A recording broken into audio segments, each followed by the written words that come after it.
Capítulo 76. Depois que minhas tias e Gwyneth me ajudaram a tomar banho e me vestir, enxotei todo mundo do meu quarto. Durante quase uma semana, estive consumida em reuniões com generais, oficiais e lords, e hoje tinha abordado mais regimentos que chegaram depois de terem sido chamados de volta cívica. Eu precisava de um momento de paz. Lembrava-me do que Diar havia me dito em relação ao domingo: aqueles que estão dentro de muralhas, eles deixam de alimentá-lo, assim como os antigos fizeram. Você está cercada pelo ruído de sua própria criação. E houvera um contínuo fluxo de ruídos, a maior parte deles apaixonada e alta. Eu, Raf e Caden tivemos conversas privadas com os generais Ola, Marques e Peri, com o capitão Reinaldi, com o marechal de campo, com Sen e Tavi. Cumprimentei pessoalmente o general Ola, tentando colocar nosso início instável para trás. Nossa equipe de 10 pessoas reuniu mapas, fez listas, e planejamos nossas estratégias. Eu e Caden contamos a eles em vívidos detalhes sobre as armas e os números com que nos depararíamos, 120.000. Quando o marechal de campo sugeriu que o comissário poderia dividir suas forças para realizar ataques em muitas frentes, Caden lhe garantiu que ele não faria uma coisa dessas. O comissário promoveria um ataque com força total em Morrigan, preparando impiedosamente o caminho até Cívica para fazer desta uma rápida e decisiva vitória. Concordei com ele. O sangue do comissário pulsava com o poder que esse exército lhe dava. Ele não o dividiria. Eu me lembrava de sua face enquanto ele contemplava a sua criação. O seu imenso e esmagador impacto era algo belo para ele. Durante nossos encontros, discussões irromperam sobre tudo, desde o momento certo de agir, passando pelas rotas que o comissário pegaria até as melhores maneiras de armar os nossos soldados. Uma coisa estava clara: nós precisávamos de mais. Então, esse chamado foi enviado também. Mais armas, mais soldados. Os lords foram enviados de volta aos seus condados, com as mesmas ordens para conseguirem recuar e suprimentos. Todo o reino de Morrigan foi alistado no esforço. Metais foram trazidos às forjas para que fossem remodelados na forma de armas. Portões, portas, bules, nenhum item era pequeno demais ou desimportante demais que não pudesse ser usado para salvar o reino. O moinho estava preparado para trabalhar sem descanso. Mais madeira se fazia necessária para construir barreiras de defesa, armas de fustes ainda a serem imaginadas. O treinamento também começara, com o compartilhamento de habilidades, porque era inegável que os soldados de Dalbrek tinham uma disciplina refinada que seria útil.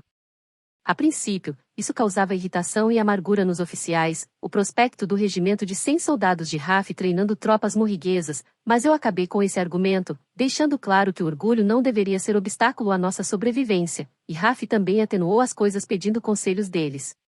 Fui pega com a guarda baixa várias vezes quando via Raf e Caden explicando ou discutindo estratégias. Eu observava os dois de maneira como nunca antes tinha feito, de formas que nada tinham a ver comigo. Formas estas que eram todas sobre as próprias histórias e esperanças, obrigações e metas deles.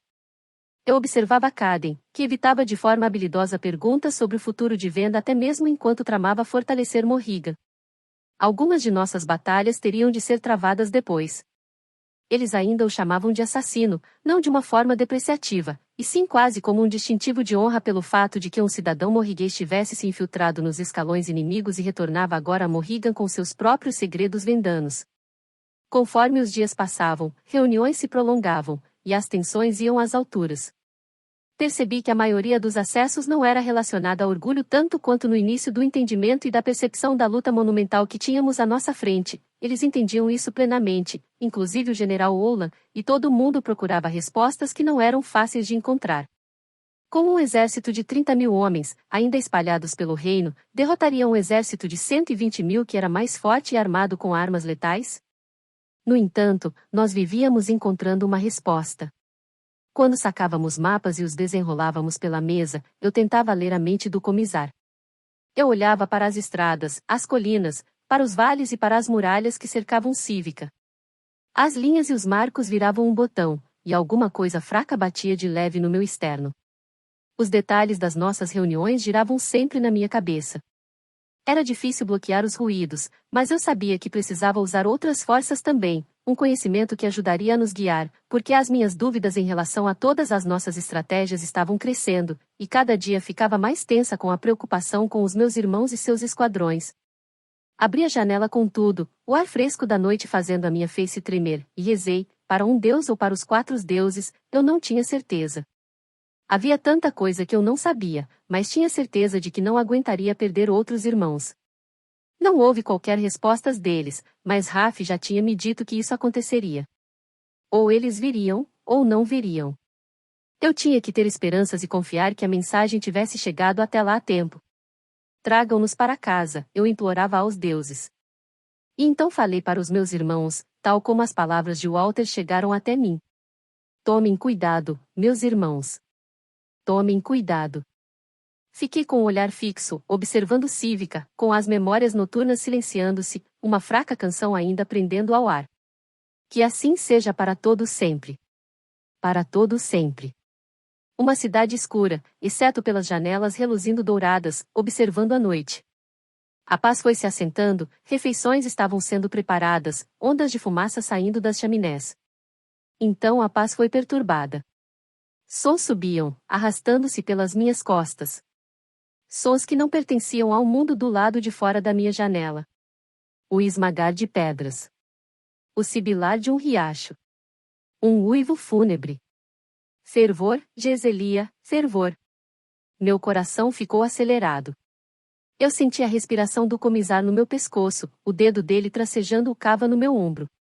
Vi os olhos ônix dele na escuridão e o sorriso por trás deles. Devo caminhar com você? Deu um pulo e girei. Minha tia Clarice enfiou a cabeça dentro da minha câmara, e sua pergunta era um lembrete para que eu não me atrasasse. Eu sorri, tentando mascarar o meu alarme. Embora minha tia tivesse tolerado a completa falta de protocolo em todos os níveis com uma graça surpreendente, eu via os sinais da sua impaciência retornando. Ela queria que as coisas voltassem a ser como antes. Eu não podia prometer isso, mas poderia dar isso a ele nesta noite. Vou caminhar com você, falei. Ela saiu tão silenciosamente quanto chegou, e fechei a janela, voltando à minha penteadeira. Embora, por outro lado, não fosse fazer qualquer tranca elegante esta noite, não que eu em algum momento fosse particularmente habilidosa nessa coisa de fazer tranças, nem mesmo com as 2 mãos. No entanto, eu tinha me tornado habilidosa no uso de uma espada e uma faca com qualquer uma das mãos. Quando o médico deu uma olhada na minha mão e refez as bandagens, dei uma boa olhada nela, para ver como estava, pela primeira vez. A ferida em si, exceto pelos 3 pequenos pontos de cada lado, mal era visível, no entanto, minha mão ainda estava inchada. Parecia uma luva de veias azuis inchada como salsichas gordas, e parecia muito estranha e entorpecida. Alguma coisa se partirá ou tinha sido dilacerada, provavelmente quando soltei a flecha para matar Malish. Oh! Médico ficou pasmo com o contínuo inchaço e disse que era essencial que eu mantivesse a mão elevada nos travesseiros à noite, e ele fez uma tipóia para que eu a usasse durante o dia. Quando perguntei a ele se o entorpecimento da mão pararia, ele apenas disse vamos ver. Coloquei de lado minha escova e olhei no espelho. Meus cabelos caíam livremente soltos pelos meus ombros. Do lado de fora, eu tinha quase que a mesma aparência de antes, talvez um pouco mais magra, porém, por dentro, nada era igual. Nada mais seria igual novamente. Ele está noivo. O pensamento veio sem que eu esperasse por ele, como uma repentina golfada de vento. Uma montanha de demandas bloqueara esse pensamento, mas agora um único momento desprovido de pressa permitirá que ele entrasse. Eu me pus de pé em um pulo, afastando-me da minha penteadeira, ajustando o meu cinto, minha tipóia, embainhando a minha faca na lateral do corpo, aprendendo a fazer com uma das mãos o que sempre tinha feito com 2. A câmara de jantar da família era para refeições menores e mais íntimas, mas nesta noite havia 16 de nós. Eu teria simplesmente sorvido um pouco de caldo no meu quarto e caído na cama, como fiz em noites anteriores, ou teria comido durante as nossas reuniões tarde da noite, mas a minha mãe veio me ver e ela mesma sugerira isso, e já fazia dias que ela não deixava o quarto. Pensei na minha dúvida nos dias depois da morte de Aster e em como Raf dissera que eu precisava me reestabelecer e seguir em frente. Parecia que era isso que ela estava tentando fazer agora. Minhas tias entraram na conversa, dizendo que, no frenesi de atividades dos últimos dias, elas haviam encontrado todo mundo apenas em momentos passageiros. Elas disseram que nós tínhamos uma longa luta à frente, e um jantar compartilhado nos daria uma oportunidade de nos aproximarmos mais. Eu não podia discutir com aqueles argumentos. Eu e Berdi fomos as primeiras a chegar na sala de jantar, e, quando ela me abraçou, senti um cheiro quente de pão fresco e vi um pouquinho de farinha na sua bochecha. Você esteve na cozinha? Ela piscou. Posso ter dado uma passada por lá. Sua mãe me pediu, e fiquei feliz em fazer esse favor. Eu estava prestes a perguntar o que estiveram fazendo lá, quando Gwyneth e Natia entraram atrás de nós. O olhar contemplativo de Natia se ergueu de imediato para o alto teto e então ela analisou as paredes cobertas de tapeçarias. Eu me lembrava da primeiríssima vez em que eu jantara com Natia. Ela tinha se deparado com a minha gula com uma inocência de olhos arregalados e perguntas. Agora ela observava, quieta, parecendo um gato nos arbustos, pronto para pular, não diferente do restante de nós. Todos nós estávamos portando armas à mesa, o que no passado teria sido proibido por causa do protocolo. Hoje à noite, ninguém apresentaria qualquer objeção a isso, nem mesmo minha tia Clarice. Nós nos ajeitamos a uma extremidade da mesa. Minha mãe e minhas tias, assim como a tia de Pauline, Lady Adele, vieram em seguida. Os cabelos da minha mãe estavam penteados e trançados, seu vestido estava bem passado, e o fogo nela, que havia ficado apagado nesses últimos dias, voltará à tona. Eu via nos olhos dela, nos seus ombros nivelados, no seu queixo alto, os traidores não venceriam. Fiquei surpresa ao vê-la conversando com Berdi como se fossem velhas amigas. Orrin, Tavi e Kada entraram juntos a passos largos, todos parecendo levemente desconfortáveis, mas minha mãe cumprimentou-os com ternura e apontou para os seus assentos, e eu me dei conta do quão pouco todos eles realmente conheciam uns aos outros, embora estivéssemos aqui há dias. Nós realmente precisávamos nos reunir. Partilhar uma refeição era mais do que nutrir corpos. Criados começaram a encher cálices de cerveja e vinho. Embora minha mãe tivesse prometido manter a refeição simples, o moscatel espumante de cereja era uma exceção. Onde está Pauline? Perguntei a Gwyneth. Lady Adele ouviu a minha pergunta e empertigou-se, esperando também por uma resposta. Eu sabia que, depois da briga entre elas duas na nossa primeira noite aqui, Pauline passará a evitar a tia. Era por isso que ela permanecia na abadia com o bebê. Hoje, ela tinha se mudado de volta. Ela precisou ir até a abadia pegar alguma coisa, foi a resposta de Gwyneth. É claro que nós duas sabíamos o que era. Logo estará aqui, completou, mas, quando Lady Adele desviou o olhar, Gwyneth deu de ombros como se também não soubesse quanto ao que estaria retardando a chegada de Pauline, ou mesmo se ela viria. Sam entrou andando com o Capitão Azia, e eu fiquei surpresa ao ver ambos trajando uniformes de oficiais. O Capitão Azia ficou ruborizado com a bajulação das minhas tias, e me dei conta do quão jovem ele era. Ele e Sam rapidamente se engajaram em uma conversa com elas e com Lady Adele. Eu me perguntava o que teria acontecido com Raf. Servi o meu moscatel e então ouvi as passadas dele. Eu as conhecia tão bem quanto as minhas próprias passadas. Seu peso, o ritmo, o leve retirar da bainha da sua espada. Ele entrou apressado e parou um pouco na entrada, com os cabelos levemente soprados ao vento, vestindo os azuis dalbretianos. Senti um aperto na barriga contra a minha vontade. Ele pediu desculpas por estar atrasado, pois tinha ficado preso em conversas com alguns dos seus homens. Cumprimentou a minha mãe com mais pedidos de desculpas e depois se voltou para mim. Ele notou minha tipóia. O médico disse que isso ajudaria a reduzir o inchaço, expliquei. Ele olhou para a tipóia, depois voltou a olhar para mim, olhou para a tipóia de novo, e eu soube que ele estava procurando palavras enquanto outras giravam na sua cabeça. Eu conhecia os tiques dele, suas pausas, suas respirações. Será que a noiva de Raf algum dia o conheceria tão bem? Fico contente por estar seguindo o conselho médico, disse-lhe finalmente. Eram apenas poucas palavras supérfluas, mas todo mundo fez uma pausa nas próprias conversas para nos observar. Ele se virou e tomou seu lugar no assento à extremidade oposta da mesa. Antes que os primeiros pratos fossem trazidos, minha mãe se virou para mim. Lia, você gostaria de oferecer a memória sagrada? Isso era mais do que simples educação. Era o reconhecimento por parte dela da posição que eu tinha agora. A recordação deu um puxão atrás do meu externo, e eu me levantei. Um reconhecimento de sacrifício. No entanto, não havia qualquer prato de ossos a ser erguido. Disse algumas das palavras apenas para mim mesma, e outras para que todos ouvissem. E Cristavam ter que anar. Um sacrifício sempre lembrado. Meu ter e jotante. Nunca esquecido. Yahvé em Hawans e Adri. Nós vivemos mais um dia. E, com isso, que os céus nos concedam sabedoria. Paviama. Apenas Caden ecoou Paviama em resposta a mim. Minha mãe olhou para mim com incerteza. Aquela não era uma prece tradicional. Essa é uma prece vendana? Ela perguntou. Sim, respondi. E em parte é uma prece morriguesa. Mas aquela última palavra? Perguntou-me Lady Adele. Paveem? Paviama, falei. Senti um aperto inesperado na garganta. É uma palavra vendana, respondeu-lhe Raf.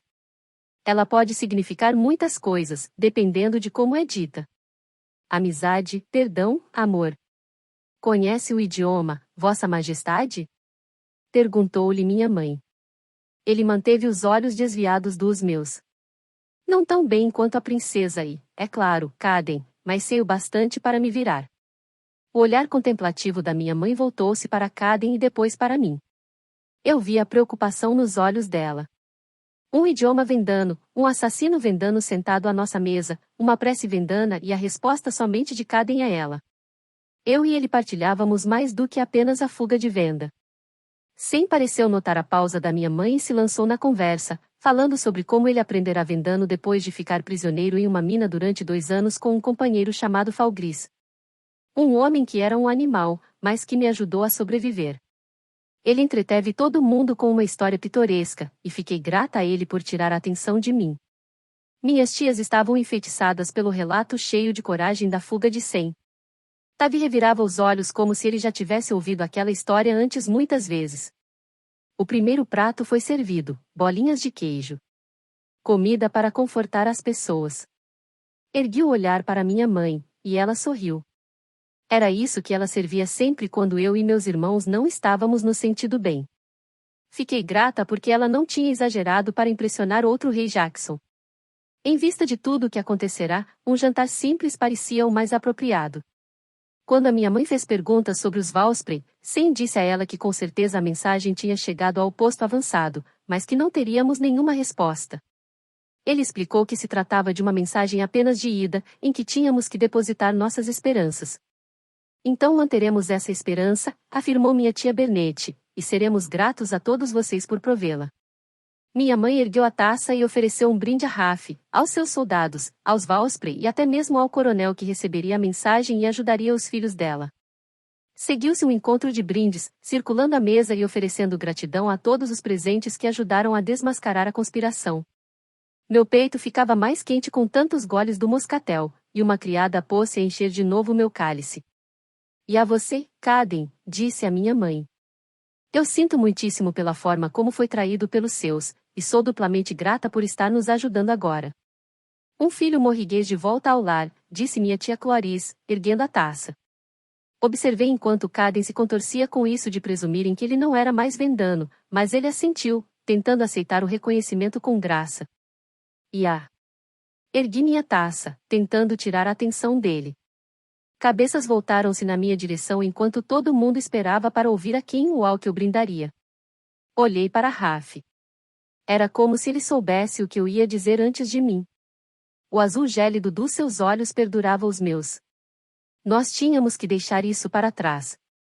Reagrupar, seguir em frente. É isso que um bom soldado faz. Engoli em seco. Eu gostaria de oferecer meus parabéns ao rei Jackson por seu vindouro casamento.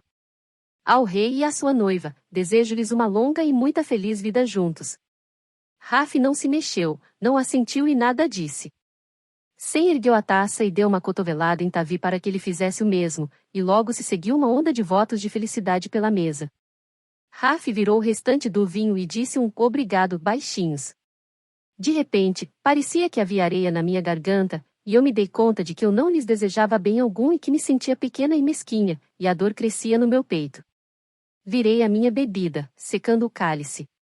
E então ouvimos mais passadas. Pequenas, hesitantes, o suave som do chinelo na pedra. Pauline. Cabeças foram viradas em direção à porta, com expectativa. No entanto, em seguida, o som suave misteriosamente parou. Lady Adele franziu o rosto. Talvez eu. Caden empurrou a cadeira para trás e se levantou. Com licença, disse ele, e sem outra explicação, saiu da sala.